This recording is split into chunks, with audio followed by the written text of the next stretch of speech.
Di dunia balap motor, tak banyak yang mampu menembus batas fisik, teknis, dan psikologi seperti yang dilakukan Marc Marquez musim ini. 8 kemenangan sejauh ini, 5 diantaranya secara beruntun, bukan hanya mempertegas bahwa sang juara dunia 8 kali belum habis, tetapi juga bahwa Ducati kini memasuki dimensi baru dalam sejarahnya. Dimensi yang bahkan Casey Stoner, pembalap pertama yang juara dunia bersama Ducati pada 2007 silam, mengaku belum pernah membayangkan hal ini terjadi dengan begitu spektakuler. Saya tidak mudah kagum, tapi melihat Marc sekarang jujur, saya tidak hanya kagum. Saya sedang membayangkan Ducati akan sangat gemilang ke depannya, ujar Stoner dalam satu perbincangan, nada suaranya tenang namun penuh makna. Bagi sebagian besar publik MotoGP, Marquez dikenal sebagai ikon Honda. Ia dan RC213V seperti tak terpisahkan selama 1 dekade, melahirkan dominasi, kegilaan, dan tak jarang, kehancuran. Namun siapa sangka, setelah cedera panjang dan ketidakpastian masa depan, ia justru menemukan renaissansnya di tempat yang sebelumnya dikenal sebagai kuburan bagi para pembalap ambisius, Ducati. Dan bagi Stoner, sang penguasa Desmosedici generasi pertama, pria yang mengangkat Ducati dari tim penuh potensi menjadi juara dunia pada 2007, apa yang dilakukan Marquez saat ini bukan hanya berani. Itu, katanya, hampir tak masuk akal. Motor Ducati punya DNA yang keras kepala. Ia bisa jadi alat perang yang mematikan, tapi hanya kalau kamu tahu cara berbicara dengannya. Saya butuh waktu yang lama untuk memahami karakter uniknya. Suspensi, rem, akselerasi, engine braking. Marc datang, dan dalam beberapa bulan, dia membuatnya terlihat seperti sepeda yang sangat mudah ditunggangi, ujar Stoner. Stoner berhenti sejenak. Ada kerutan di dahinya yang tampak seperti mengingat masa-masa ketika ia sendiri harus menaklukkan mesin liar itu tanpa bantuan teknologi canggih yang tersedia saat ini. Lalu ia melanjutkan. Saya harus bertarung dengan elektronik yang masih sangat dasar, data yang terbatas. Tapi bukan itu poinnya. Poinnya adalah, bahkan dengan semua alat bantu modern hari ini, tak banyak yang bisa menyatu dengan Ducati secepat dan sehalus Marc, lanjut Stoner. Mungkin yang paling menyentuh dari penilaian Stoner adalah bukan semata pujian terhadap kecepatan Marquez, tapi bagaimana ia mengakui bahwa ini adalah sesuatu yang tidak pernah ia capai sendiri, baik secara konsistensi maupun keharmonisan dengan tim. Menang 5 kali berturut-turut, saya tidak pernah melakukan itu. Bahkan saat saya mengangkat trofi dunia bersama Ducati dulu. Ada terlalu banyak variabel, suhu lintasan, tekanan ban, cuaca, start yang buruk, sedikit kesalahan. Semua itu bisa membunuh harapan menang. Tapi Marc membuat semua itu tidak terlihat penting. Dia seperti berjalan di atas tali tanpa pernah goyah, ujar Stoner dengan kagum. Stoner, yang dikenal sebagai pembalap dengan insting tajam dan sensitivitas ekstrim terhadap motor, juga mengungkapkan rasa hormatnya terhadap bagaimana Marquez memainkan peran sebagai arsitek pengembangan Desmosedici versi terbaru. Yang orang lupa, Marc bukan hanya menyesuaikan diri dengan motornya, dia membentuk motor itu. Dia punya kejelian, pemahaman teknis, dan yang paling penting, bahasa komunikasi dengan insinyur Ducati. Apa yang kamu lihat di lintasan hari Minggu, itu dimulai dari hari Selasa di komputer laptop dan ruang telemetri, ungkap Stoner. Lebih jauh, ia menyebut transformasi Marquez dari pembalap cedera menjadi pembalap dominan sebagai salah satu kisah paling dramatis yang pernah ia saksikan di MotoGP. 5 tahun lalu, semua orang bertanya-tanya, apakah dia akan bisa mengangkat lengan kanannya lagi dengan normal? Sekarang, dia mengangkat piala hampir setiap pekan. Sebagai seseorang yang juga pernah dibatasi oleh kondisi fisik, saya tahu betapa dalam jurang itu. Tapi Marc melompat keluar darinya seperti tidak pernah ada rasa takut, kata Stoner. Dalam percakapan yang berlangsung lebih dari 30 menit, satu momen yang paling jujur datang ketika Stoner ditanya, apakah ia merasa warisannya bersama Ducati akan tertutup oleh apa yang sedang dibangun Marquez saat ini? Ia tersenyum tipis, dan menjawab dengan kejujuran tanpa ego. Saya tidak terlalu peduli dengan siapa yang lebih besar dalam sejarah. Yang saya tahu, Marc membawa Ducati ke tempat yang bahkan saya tidak pernah bawa. Dan saya merasa terhormat bisa menyaksikannya dari dekat, ujar Stoner. Stoner lalu menutup pembicaraan dengan kalimat yang nyaris seperti puisi bagi dunia balap. Setiap era punya pahlawannya sendiri. Saya dulu jadi pembuka jalan bagi Ducati. Tapi Marc, dia bukan berjalan di jalan itu. Dia membuat jalan baru, dan dia berlari di atasnya. Cepat, sangat cepat, pungkas Stoner. Pedro Acosta memulai sprint race MotoGP Ceko dengan perasaan antusias sekaligus tekanan besar. Ia sadar, musim ini tidak berjalan seperti harapannya. Tapi di atas lintasan, terutama di Brno yang baru diperbarui, ia punya keyakinan bisa menunjukkan sesuatu yang berbeda. Dan benar saja, di lap kelima dari total 10 lap, ia mulai naik ke permukaan. Segalanya tampak luar biasa. Acosta berhasil menyalip Francesco Bagnaia dengan cukup mudah. Dan kemudian giliran Marc Marquez, secara mengejutkan memberikan jalan padanya untuk menyalip sekaligus memberinya peluang memimpin balapan. Sebagai pembalap muda dia tahu kecepatan Marc, dan momen seperti itu adalah momen emosional yang sulit dicerna secepat itu. Tapi justru disitulah letak keanehan yang ia rasakan. Menurut Pedro, ada sesuatu yang tidak wajar. Terlalu cepat, terlalu mudah. Dan keduanya, baik Pecco maupun Marquez, tak memberi perlawanan berarti. Bahkan Marc memberikan secara cuma-cuma. Awalnya saya pikir saya sedang tampil luar biasa. Saya pikir saya berhasil menjinakkan dua monster MotoGP. Tapi begitu saya masuk lap ke-7, perasaan saya mulai berubah, ini seperti tidak biasa, ungkap Acosta. Acosta mulai merasa ada sesuatu yang janggal. Dan yang paling membuatnya curiga adalah cara Marc Marquez melepas posisi, hal yang menurutnya tidak mungkin dilakukan oleh pembalap seperti Marc kecuali ada alasan tertentu. Saya langsung berpikir, tunggu sebentar. Ini bukan Marc yang saya tahu, ini bukan gaya dia terlalu cerdik untuk sekadar dilewati seperti itu, kata Acosta. Baru setelah balapan, dan setelah menonton ulang rekaman dan membaca data tim, Acosta menemukan apa yang sebenarnya terjadi. Ia tidak sedang memimpin karena lebih cepat.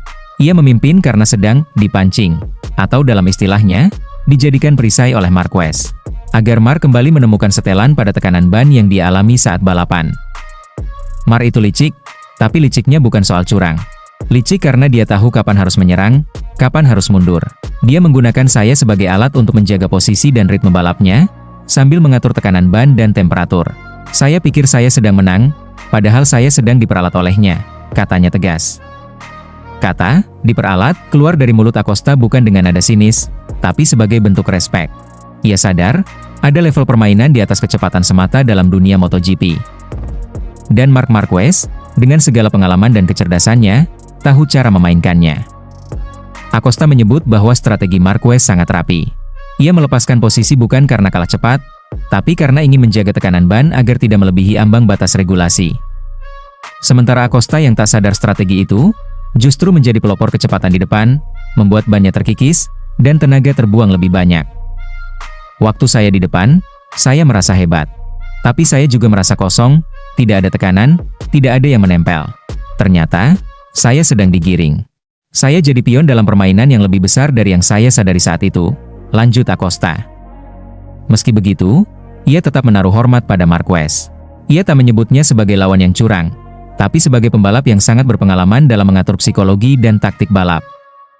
Kalau boleh jujur, saya ingin bisa seperti dia suatu hari nanti. Membuat pembalap lain merasa mereka memimpin, padahal semua sudah saya rancang dari balik helm, ujar Acosta sambil tersenyum. Sprint MotoGP Ceko bukan hanya jadi pelajaran teknis bagi Acosta, tapi juga pelajaran psikologis. Ia menyebut bahwa hal paling mengejutkan dari balapan itu bukanlah posisi akhirnya, tapi pemahamannya terhadap dimensi baru balapan di level tertinggi. Ini bukan tentang siapa yang paling cepat di satu lap, tapi siapa yang bisa menyusun rencana balapan seperti mengatur bidak catur. Dan saya baru tahu, saya masih jauh dari itu, katanya jujur. Ia juga menyadari bahwa tekanan ban bukan sekadar angka teknis. Ia sekarang paham bahwa regulasi baru MotoGP bukan hanya tantangan mekanik, tapi juga strategi mental. Marc sedang bermain di aturan itu. Dia tahu batasnya, mereka tahu kapan harus menahan diri, dan saya masih belajar. Tapi saya bersyukur bisa belajar langsung darinya, ucap Acosta. Tentu saja, Acosta tetap mengapresiasi podium sprint. Ia menyebutnya sebagai momen penting setelah masa-masa sulit di awal musim. Namun kini, makna podium itu sudah berubah. Bukan lagi sekadar hasil yang menggembirakan, tapi juga tamparan halus bahwa dirinya masih perlu banyak belajar. Fabio Quartararo kembali menunjukkan kelasnya. Di MotoGP Assen, Belanda, ia sukses meraih pole position keempatnya musim ini. Hal yang tidak banyak diprediksi, mengingat performanya yang sempat meredup dalam 2 seri sebelumnya. Tapi di sirkuit Assen, ia membalikan semua keraguan dengan satu putaran sempurna. 1 menit 30,651 detik. Ini bukan sekadar pole. Ini sinyal kuat, Fabio belum selesai. Dan Yamaha setelah terseok-seok selama 2 musim akhirnya mulai menemukan arah yang jelas bersama pembalap andalan mereka. Sejak sesi FP1, Fabio sudah terlihat nyaman. Ia memuncaki FP1, dan mengulang hasil serupa di FP2. Konsistensi ini jadi indikasi bahwa Yamaha datang ke Assen bukan untuk sekadar ambil poin, mereka ingin podium. Bahkan, lebih dari itu, mereka mengincar kemenangan. Kualifikasi menjadi puncak performa Quartararo. Dalam kondisi cuaca yang cukup bersahabat dan lintasan kering, Fabio tampil tak tertandingi di menit-menit akhir sesi. Awalnya, Pecco Bagnaia dari Ducati tampak akan mengamankan pole setelah mencatat waktu kompetitif. Namun, ketika waktu tersisa kurang dari 2 menit, Quartararo meluncur dengan putaran sempurna yang menggetarkan seluruh padet. Ia menyalip Pecco dengan selisih hanya 0,028 detik. Keunggulan yang sangat tipis, tapi di dunia balap, itu bisa berarti segalanya. Pole position memberi keuntungan strategis yang luar biasa, apalagi di sirkuit teknikal seperti Assen. Atmosfer di paddock Yamaha langsung berubah. Suasana tegang berganti jadi euforia. Tim mekanik bersorak, dan manajemen tim terutama bos Yamaha tidak bisa menyembunyikan rasa puasnya. Luar biasa, Fabio sangat cepat di sini.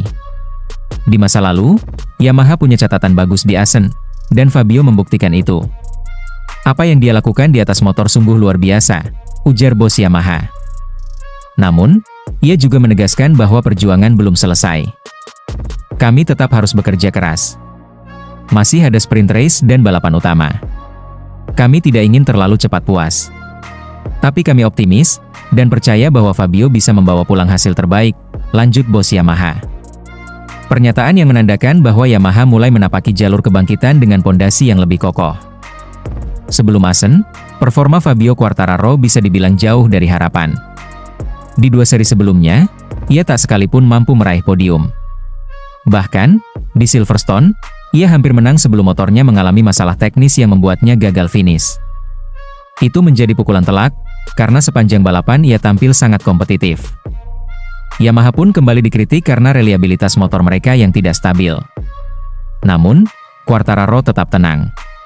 Ia tak banyak bicara, hanya fokus memperbaiki data, feeling, dan komunikasi dengan kru. Dan hasil dari kerja keras itu terlihat jelas di Assen. Fabio bukan hanya kembali cepat, tapi juga tampil lebih matang secara strategi. Meski kalah cepat di kualifikasi, Pecco Bagnaia tetap jadi ancaman besar di sprint dan balapan utama. Catatan waktu konsisten, keunggulan dalam manajemen ban, dan 3 musim terakhir Pecco adalah pemenang mutlak di Assen. Ducati sendiri tetap menjadi motor paling konsisten musim ini. Tapi mereka tahu bahwa Yamaha dengan Quartararo bukan lawan yang mudah. Apalagi jika performanya terus stabil dan percaya dirinya terus meningkat. Banyak pengamat menyebut bahwa Yamaha telah melakukan perbaikan signifikan pada bagian aerodinamika dan distribusi tenaga.